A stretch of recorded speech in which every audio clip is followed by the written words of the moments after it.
All right. Good afternoon, everyone. Welcome to this webinar by PIMvendors.com. I'm Stephan Spijkers. I'm co-founder of PIMvendors, and with our company, we help you with your product data challenges. Today, we're going to dive into one of the results of good product data management, which is a consistent omnichannel experience for your customers.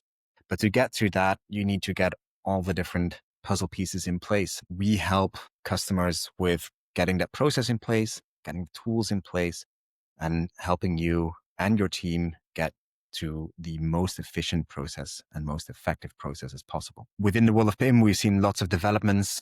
I think AI is definitely one of the topics, but even AI and all the other technologies like PIM or MDM all support that same goal, which is getting more value, providing more value for your customers. And one of the ways to do that is to provide a very rich product experience and getting all that input in place and making that onboarding process really efficient, making that enrichment process very efficient and effective, maybe with AI and with a PIM tool. But in this case, it's about the publication part and about the different experiences your customers might have on the different channels, be that print, be that an offline experience in the point of sale system or in the stores, or different online experiences from marketplaces, your e-com store, an app. There's definitely multiple channels that we can explore and will explore there today as well. So today I'm joined by Luc and by Emile. And before we dive really deep into the topic and before I let them introduce themselves, we'll get to that. Just some quick housekeeping. We'll be recording this session. So if you have to leave early, no worries, but we'll share a full recording with you afterwards. If you joined late, well, you didn't miss much yet, but we will send you the recording so you can check that as well. And we'll also we have a comment field on the right-hand side. So if you have any questions or feedback, or you want to respond or want us to respond to a challenge you're facing or a trend you see developing or something that you've seen a competitor do and maybe you have some questions about how to achieve that or how to copy that or why they're doing that, drop that into the comment field on the right-hand side and we'll weave that into our conversation here today as well. So if you want to get interactive, please use that. If you have questions that you don't want to share publicly, that's also fine. You'll probably be able to find Luc, Emile, and me on LinkedIn for sure, but I'll share their profiles as well. So you can contact them directly. I'll say after the call, not directly in this webinar. Having said that, let's do a quick round of introductions. Luc, if you could go first and introduce yourself and maybe KatanaPIM. Yes, thanks for having us here, Stephan. Thanks for this introduction. My name is Luc Smeets. I'm the managing director of KatanaPIM. KatanaPIM is a Dutch-based PIM solution. We started developing already a few years ago. We have a strong background in e-commerce, did a lot of custom-built e-commerce projects, and then start developing our own PIM solution. About 4 or 5 years ago, we made the strategic decision to focus on being a PIM because I believe in 100% focus. And we start developing a easy-to-use, easy-to-integrate, and easy-to-implement a PIM system, since we really believe that we are part of the commercial digitalization companies are making, with a strong focus on the SMB market, starting in the Benelux, but in the end, the dream is to become the worldwide default PIM. I don't hear you. That doesn't help. Yeah. Emile, thanks. Can you take over, Emile, and introduce yourself? Yeah, of course. And thanks for having me as well in 10X Pro. So I'm Emile. I'm the Chief Commercial Officer for 10X Pro. I've been it for the past 6 years. And as 10X Pro, we are a performance agency that focuses on supporting brands to grow online through kind of like all the different online channels, starting with your own web shop, going to marketplaces like Amazon, but also local hero marketplaces like Bull or like Otto, including also the social platforms like TikTok, like Meta. So basically what we say is that the landscape is changing online. The consumer is everywhere. And what you as a brand need to do is know who your target audience is, where they are, and make sure that you are more visible than your competitors. And if you're more visible, then in the end, that will also lead to more sales. And of course, to get more visibility, you need good content and assets, right? Yeah. I think that sounds easy, right? You make it sound easy. Let's put it that way. But I think we all have enough gray hairs to know that that is not easy at all in the digital space, and especially with that wide range of channels that brands have to manage and have to keep consistent. I quickly, well, I'm curious what the audience faces as challenges when it comes to managing this wide range of channels. And then maybe even specifically, as you already mentioned, Emile, in Europe with all the different local hero marketplaces, like it's not just Amazon that you have to sell on. It's on Bol.com, it's on Otto, it's on all the local heroes as well. I'm curious what you see in the market as the main challenges when it comes to that consistent experience.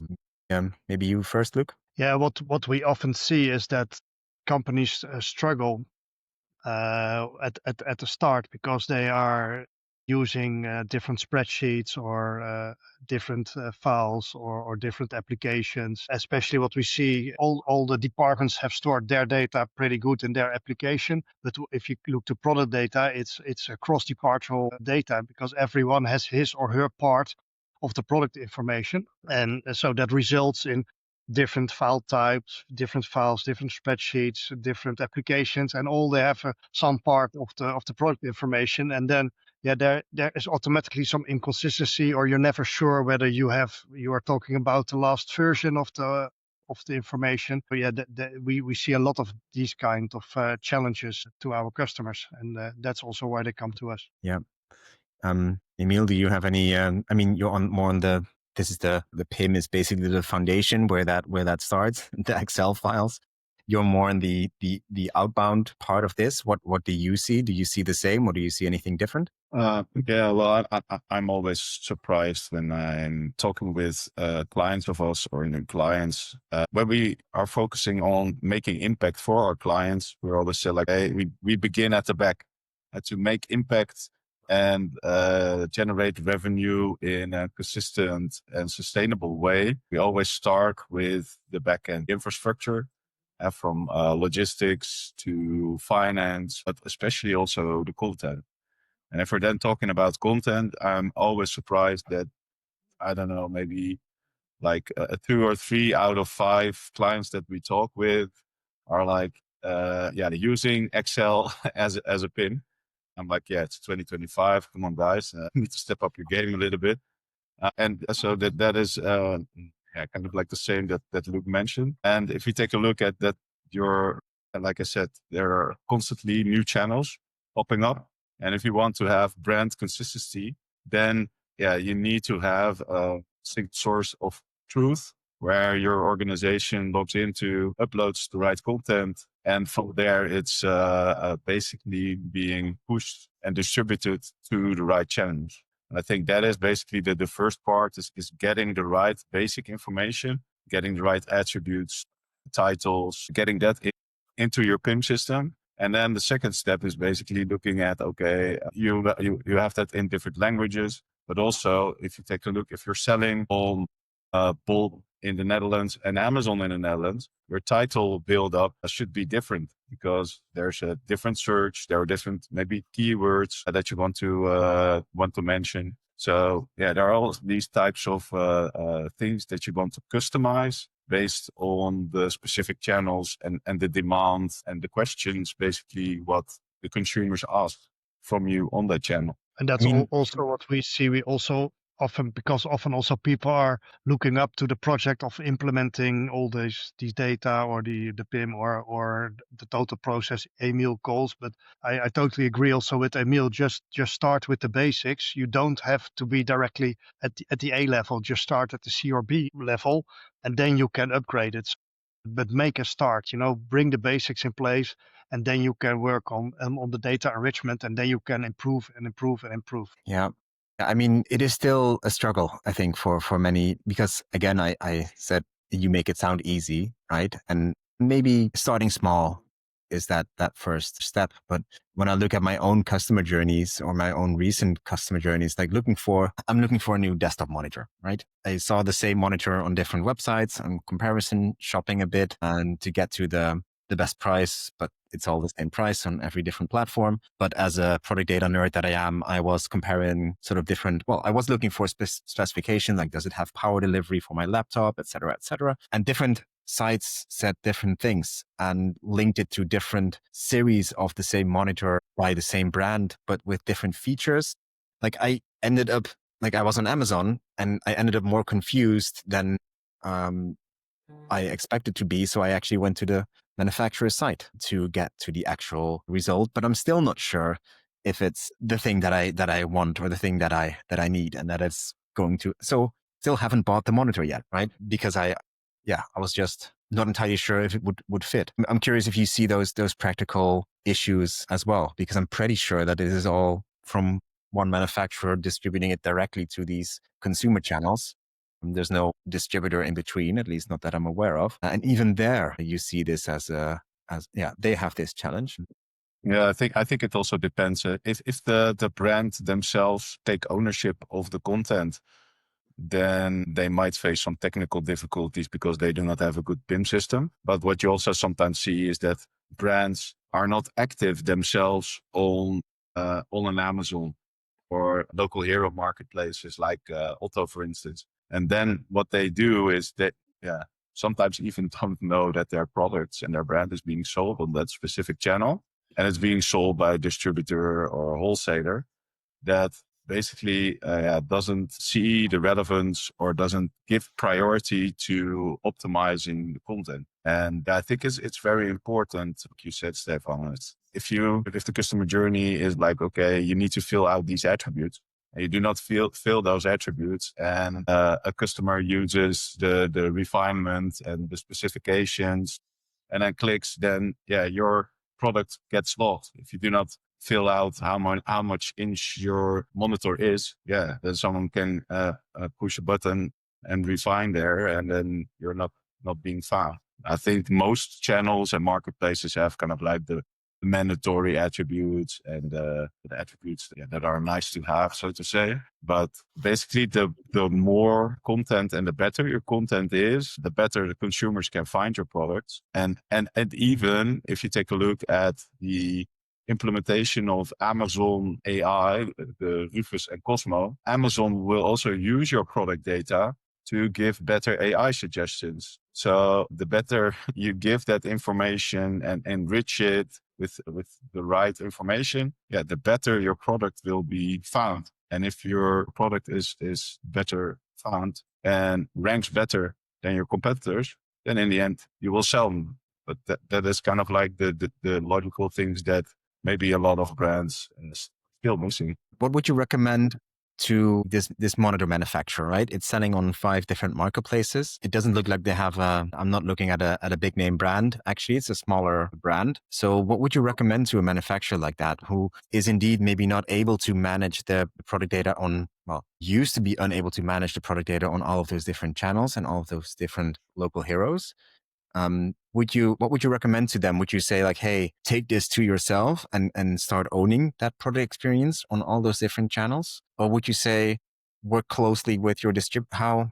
What would you recommend to this monitor manufacturer? Yeah, for me, I'm always really straightforward with that. Just take ownership yourself, and you can say like, why is my content not good here? And then tell the distributor to do it. I always say, who can tell the best story about the brand and the products? Who can tell it better than the brand themselves, right? So take ownership and know who your target audience is, what the most important channels are, where they're at, and make sure that your brand story is told consistently. Your product information is good. You have the right textual information. You have the right images. You have the right video. Yeah, that is, again, 2025. It's not beginning 2000 of like, take ownership. Come on. Yeah, and also the technology is there to support you. No, it's no longer, it's not that you have to manage every channel apart like in the 2020s, but it's 25. There's enough technology you can create. You can really optimize your operation and optimize the management of that content. So it hasn't to be also that big hassle, but just organize it well for yourself. But I mean, still, you guys are making it sound easy, but I'm selling on 5 different. Like, this is a French monitor manufacturer. Gives you an idea how much research I did into this monitor, actually, but it's a great use case. They're from France. They're selling this on Dutch websites. They're selling it in on Amazon, so they need to do translations. Maybe there's different regulations per country. It's all in the EU, right? There's lots of challenges here where it might not be as easy as you guys. Well, is it as easy as you guys say it is? Our customers still face that challenge every day. Like, yes, of course, they know that the solution might be within their reach, but just getting it is still, even in 2025, a challenge, as you see in real life. I think that's just what it is with most. It doesn't have to be difficult, but you just have to do it. And I think that's also so we can deliver the technology, but that's also why you need partners like 10x Crew for getting things done, because as a company you have so many priorities, so it's hard to choose. So then that's also why we advise, and that's why we also always work with partners. Choose the right partner to support you and getting the things done. I think that's the biggest, and that's also where you make the difference, and that's also where you get ahead of your competition. Yeah, I think it's about capabilities and capacity. The capacity is the resources and time. Exactly like Luc said, some brands do not have the capacity and the people to do it. Sometimes, or often, too often, I see that there's kind of like an account manager responsible for the content. And it's like, yeah, an account manager has a lot of other things to do to drive sales and doesn't have any experience with content. And that is kind of like the capabilities to be.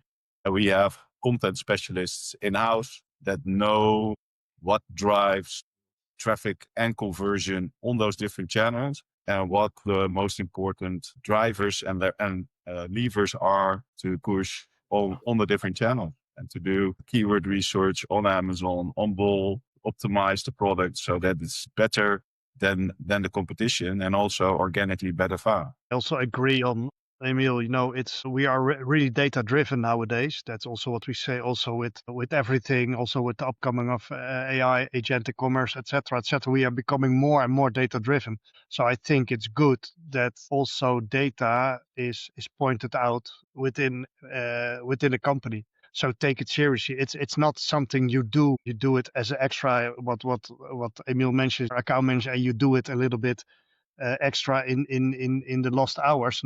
Today, managing your data is serious business, and it has to be a management topic. Yeah, but that brings me to sort of is this just a one-off thing you set up where you just get all that data in, you get the tooling in, and it's fire and forget? I think that's a good statement, because I think that's what 90% of the companies think. Like if you have the content online, then you're done, right? And I think there are multiple things.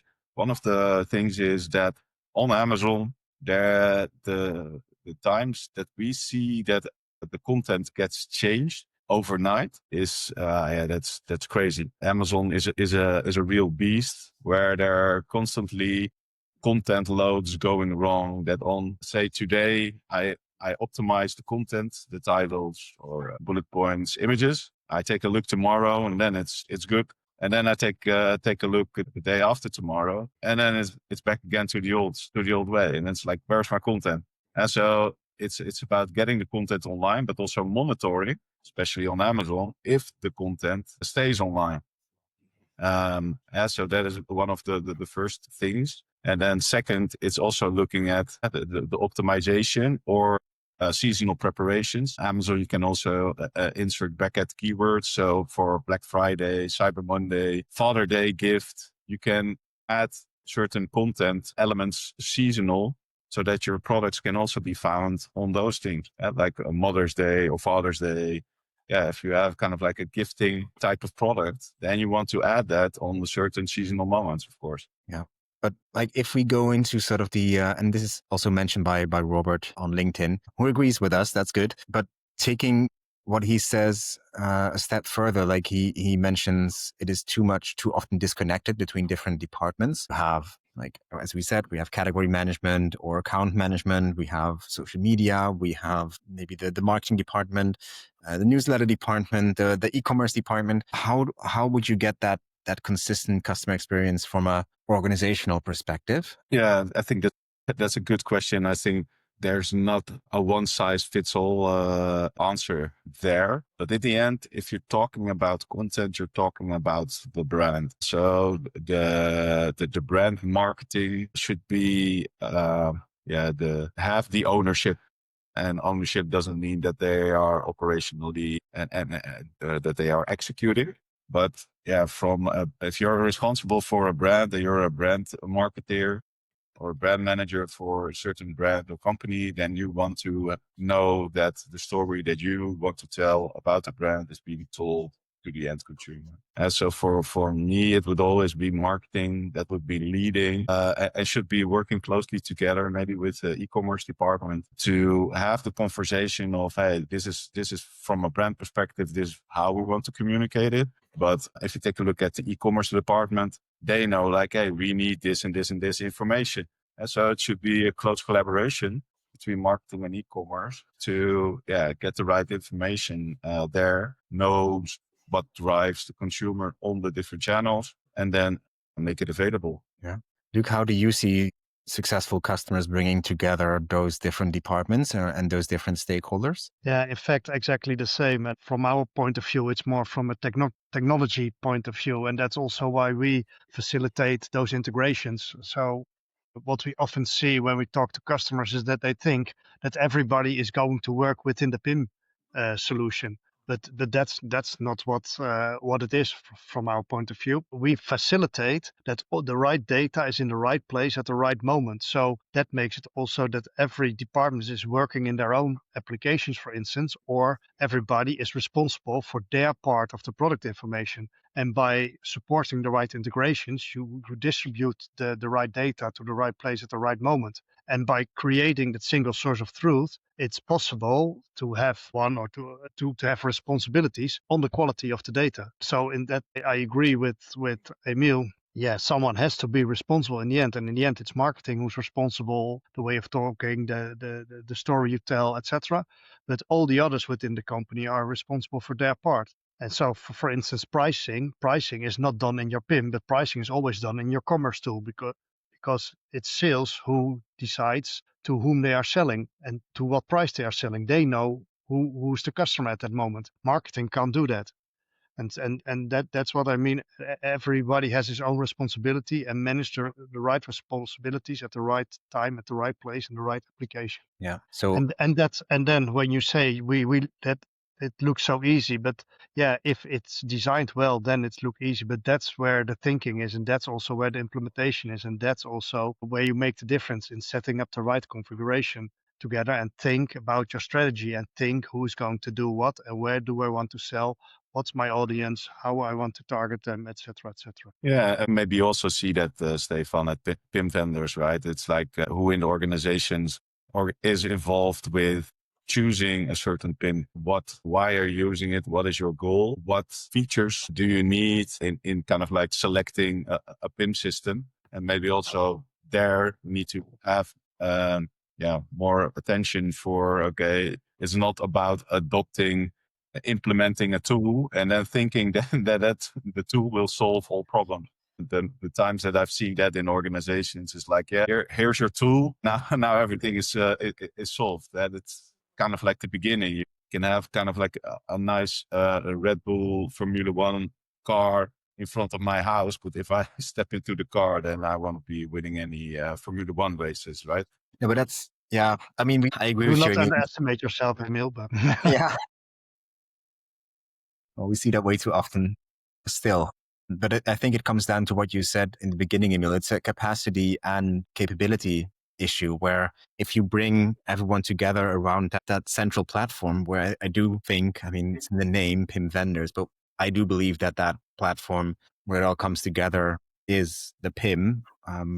That's where the foundation starts for that product data process. And it brings together the different roles, the different people involved in the organization, and different people bring different perspectives to maybe even the same product, but to different products or different categories. And having that capability on that platform, on that technology layer, then still means there's maybe a capacity issue where you need to map it to the different output channels enrich it with the right content, bring that specific Amazon marketplace knowledge on how it works, how you can leverage what you have on the platform and make that even relevant in these timely things.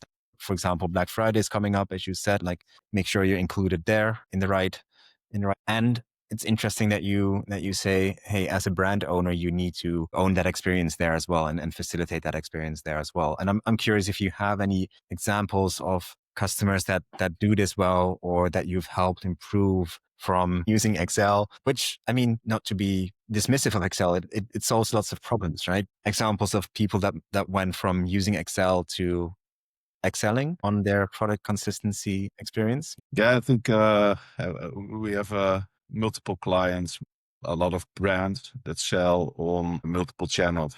So getting their content, for instance, through KatanaPIM, on Shopify for their own web shop, getting it on Amazon, Bol, MediaMarkt, all those different marketplaces to the social channels. I think one of our brands that really started out when we had the conversation with, okay, how are we going to go to launch on the Amazon? Amazon has 10 countries now. So it was always talking about the EU5 of Amazon, the big 5 European countries. And now there are 5 emerging countries, Ireland, Netherlands, Belgium, Sweden, and Poland. And we were really talking about how are we going to get the consistency and the product information on all those channels. And then the solution is to get the single source of truth in the PIM system. And then from there, get it on all those different Amazon countries, 10 different countries.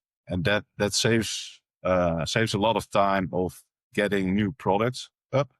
Because if you take a look, the assortment of most of our clients also changes over time. So they start with a core assortment. There are always new product introductions. And if you create kind of like a good way of working on if a new product comes in, we need these and these assets will be filled out in the PIM, will be sent out to the different channels. And then I think over time, it was very interesting is that they started out with, say, not the right assets. So no USP images, just basic images. And we said like, if you want to be successful on Amazon, you need USP images, you need lifestyle images. So we kind of like gave that information to the brand. They talked with their marketing department and they said, if we want to launch a product on Amazon, we need this from a content perspective, textually, these images, these videos, that became kind of like the new standard. And from there, put it in the PIM, get it live on the different channels, monitor if it stays live, and then see how you can optimize it. Basically we call it a 9+ listing online, and then A/B test with the main image, etc., etc. And I was thinking also about brands that are like, that's a lot of work. 10 different countries. If you have an assortment of maybe 1,000 or 10,000 SKUs.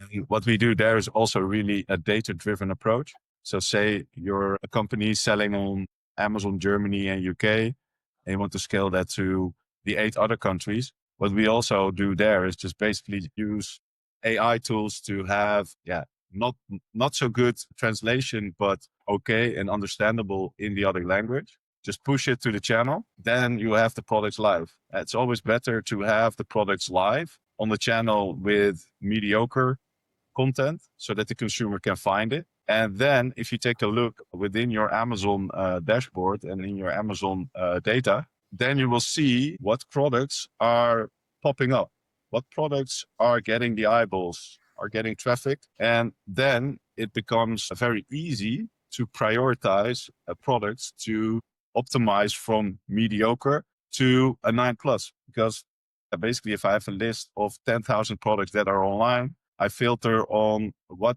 products gets a lot of views, but the conversion is lacking. Then that gives a priority to start with those products. And from there, it's really kind of like pragmatic optimizing and prioritizing the content to, in the end, of course, make the most impact in the lead time. Yeah, it's interesting that you say just get started, right? Even if it's shitty content, just get your product out there to get the data in. I think that's sort of the key thing here is get exposure, get data, get your products out there as quickly as possible, and then start optimizing the whole flow, I would say. Yeah, because if you take a look at what drives a sale on a channel, it's about the pricing, it's about the delivery time, and it's about the content. So if you already have kind of like a good delivery time and a good pricing and mediocre content, then you're already more than halfway there, right? So then get the sales and then optimize. Yeah. How do you see that, Luc, on your end? Like, would you say the PIM is not a thing where usually you can just iterate from? So there is a certain baseline investment that you need to do to get your process and tooling landscape in order, as at least we have experience with customers that went the more iterative route. But still, I think you can just publish using Excel while you're building the PIM in parallel and the structured process in parallel. What do you think about getting the data? Yeah, well, I see two things. That's what I earlier mentioned. You not have to be directly that A or A plus, but you start on the C level and grow to B and go then to the A. So that's 100% what we always say. Rome isn't built in one day. So please take your time, trust the process and follow your path. Exactly. And that's also getting things done. You have just to start first and then get it done. But if you don't start, there's also nothing to get done. So I totally agree on that growth part, and let's say it like that. And on the other hand, also where we're talking about also, having it as the management topic, also earlier mentioned, but you also asked some examples for customers. But what we really see is these customers where this topic and data, content, or whatever you name it, or how you phrase it, but if it's a management topic and it's taken time for it and time and money to invest, we see these companies we see succeed. So we also have that customer. Yeah, they saw their content on different marketplaces, but they were not in control of their content. Also the problem we mentioned earlier. And then they decided, okay, we are now moving ahead. It's 25. Data is king, content is king, so that needs to be in place. Okay, then we have to invest in that. And then they made time for it, and then they started investing in a PIM solution. They also came from Excel sheets, and then start investing in a PIM and building it up. And nowadays they are a leading company, and they are totally in control of their content across all channels, all shops they have. But they shouldn't have been there when they not started a few years ago, and they didn't make that a management decision that it was important and that they had to save time and money for it. Yeah, but I mean, again, makes it sound easy, but it is hard because you're balancing those two things at the same time. Do you quickly, roughly translate your current product database in Excel and put that on Amazon? Or should you actually spend the day researching PIM solutions to really make that whole structure and get that structure in place? Well, you don't have to search all day. You just go to KatanaPIM.com and then that's saved. True. And you ask Emile to a day help you with later the you whole. start. So, True. but I don't think it hasn't. But truly, it hasn't to be that difficult. It's just get started. And perhaps it sounds strange, but in the end, it doesn't also matter so much what PIM system you choose, because it isn't the PIM system that makes the difference. It's you that makes the difference in the end. It's not the tool, but it's the organization, the people, and how you do it. And if you have the right partner and that you really get the things done, that's the difference. Yeah, and I think what we as a company always look like at with our clients is scalability. And an Excel can work on one or two channels with a small assortment that's fixed. But if you want to scale with a bigger assortment to a lot of more channels with a lot of more assets, Excel isn't the way to go. It's a good way to start, but looking for scalability is the way forward. And that is basically looking at your technology stack. There are tools for Google advertising. You can use Google PMax. For Amazon advertising, we use PackView. It's the combination of tooling, software used by someone that has the capability, that knows what to do with it, that drives efficiency and drives also impact in a sustainable and scalable way. Yeah. it's interesting. I mean, yes, of course, we should all just go ahead with with implementing KatanaPIM.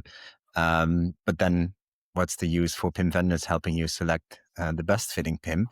I think that is also always the. There are a lot of different software solutions out there, and I think it's always choosing what the right fit is for the organization at the moment. You're totally right with that, Stefan. It's you need to know where you're currently at. Where do you want to go? What are important features that you as an organization, how do you look at pricing? How do you take a look at the UX of a tool? How friendly is it with APIs? How friendly is it with integrating in your own systems? And that should be kind of like a checklist. And that's, you can tell it better than me, than I can, Stefan. And from there, it's kind of like rating different tools and then making a decision, right? No, for sure. I just wanted to say, like, what we see in practice is also analysis paralysis, where you can keep comparing different PIM solutions with us or without us, and getting that also means staying stuck and not moving forward with your processes and your tooling landscape. And there has been cases where we just said to customers like, hey, just go ahead with PIM A or KatanaPIM, even though you know that might not be the most perfect solution, or might not be the solution for the coming 10 years, but just select it now, get started with PIM. I think that's also very important, to start to experience a more processed and more structured process, and experience all the different elements of a dedicated product information management solution. And then in 3 years, you can reevaluate, or in 5 years, you can reevaluate, because you can do 6 more demos, send out 20 more checklists to vendors. You'll still be comparing PIMs 6 months from now, maybe even 12 months from now, without actually reaping the benefits. Like, I think it's an agile proverb where a done is better than perfect, right? So just get it done. And that was also the point I was making, because customers will find us to help with their product data processes. I'm not worried about our pipeline at all, even though everyone is welcome to do a PIM selection with us. That's also perfectly fine. But just getting started and just getting that muscle, that PIM muscle, built and used is, I think, the first step. And then you can build from there. You can get the data, as you said, Emile. You can learn where your processes don't work for you, as Luc already mentioned. So and also think about tomorrow or the day after tomorrow, and don't stay in the hassle of today. Because when you stay in the hassle of today, then you don't make a decision and you stay working in your Excel sheets. But think, where do you want to go tomorrow or the day after tomorrow? And there you have to point out your decision on, I think. And I think that's also something where you can help with. Yeah. I also think 1 month using a PIM system will give you more insights than 6 months of selecting a PIM. And then someone within the organization says like, yeah, but what about this? Or what about that? Et cetera, et cetera. And that's indeed, be pragmatic. Think about it. Make a selection based on certain key features or other things that are really important for the organization. But then just go ahead and try it. I think that most of the time you just start, and then maybe in a couple of years you experience, and then you know that you need something else or that it's a good fit. Yeah, it's always better than being stuck in a theoretical discussion. Yeah. Okay, back to consistency, because that's, I think, where all this leads, and higher conversion rates, because customers like myself don't have different questions on different information on different channels, and are left with more questions than answers in the end. What I'm curious about is how you would sort of like picture yourself in the shoes of the e-commerce manager or the IT manager or the marketing manager that, well, it's at the end of the day today. So tomorrow they wake up, they think, okay, I now need to take the next step. I can use Excel to upload my product data to Amazon. I can explore AI and AI functionalities. I can just get started with signing up for KatanaPIM. Who downloads a PIM nowadays? What would you recommend, or what are the trade-offs that you have to make as that e-commerce manager or IT manager or marketing manager? By tomorrow, you mean? Yeah. I'm thinking of that. Yeah. I mean, specify yourself.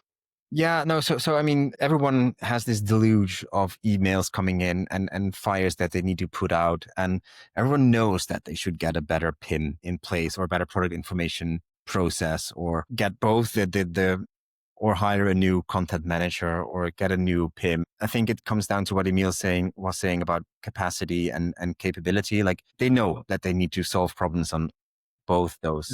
No, but I think if you already, because that was a little bit where I was looking for, if you know that you have to do it, then just do it, as simple as it sounds. And that's also what I say. Don't start in staying in the hassle of today, but think of where you want to be tomorrow or the day after tomorrow. And if you have decided on your digitalization strategy, okay, this is the next step, this is the next puzzle, then just go for it and do it. And I think that's the most important thing. If you're still thinking whether you should need a PIM or not, yeah, I think then we are in another discussion. But then it's interesting.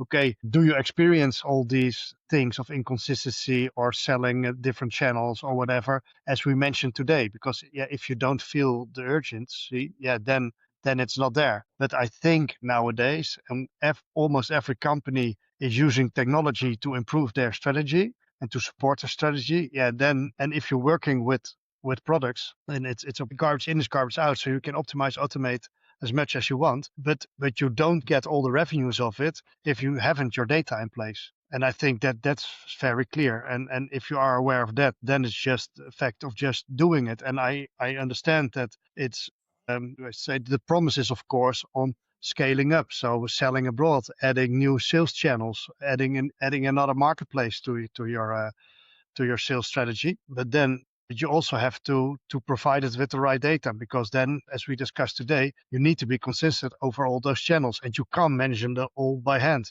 And then you're automatically be aware that you need that PIM, and then just do it. Yeah, and I think as a kind of like as an e-commerce manager or someone that's responsible for most of the time and that has a revenue target as a company, if you're doing 100 million euros, you at least need to do 20% online. Or what is the industry benchmark for your organization? If it's 20%, then it's 20 million, and you're now doing less, then okay, then you have a certain ambition. So it starts with the person that's responsible for that online ambition. And then how we approach it is from two different sides. One is where to play, and the other is how to win.